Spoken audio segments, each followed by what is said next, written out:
Orang yang kenal Tuhan dia.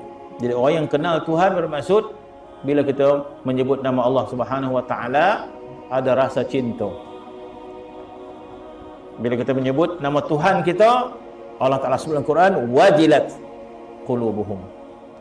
Innamal mu'minuna idza dzukirallah wajilat qulubuhum. Allah Taala sebut macam tu.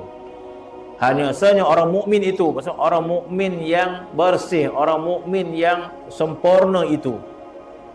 Idza dzukirallah, bila disebut nama Allah, wajilat qulub, gemetar hatinya, gemetar cinta, gemetar ta'zim pada Tuhannya. Jadi kalau tak ada tu, sebut nama Allah Ta'ala, nak lalap pula, kan? Tak ada gementar dia. Bila sebut duit, baru kita hilang ngantuk.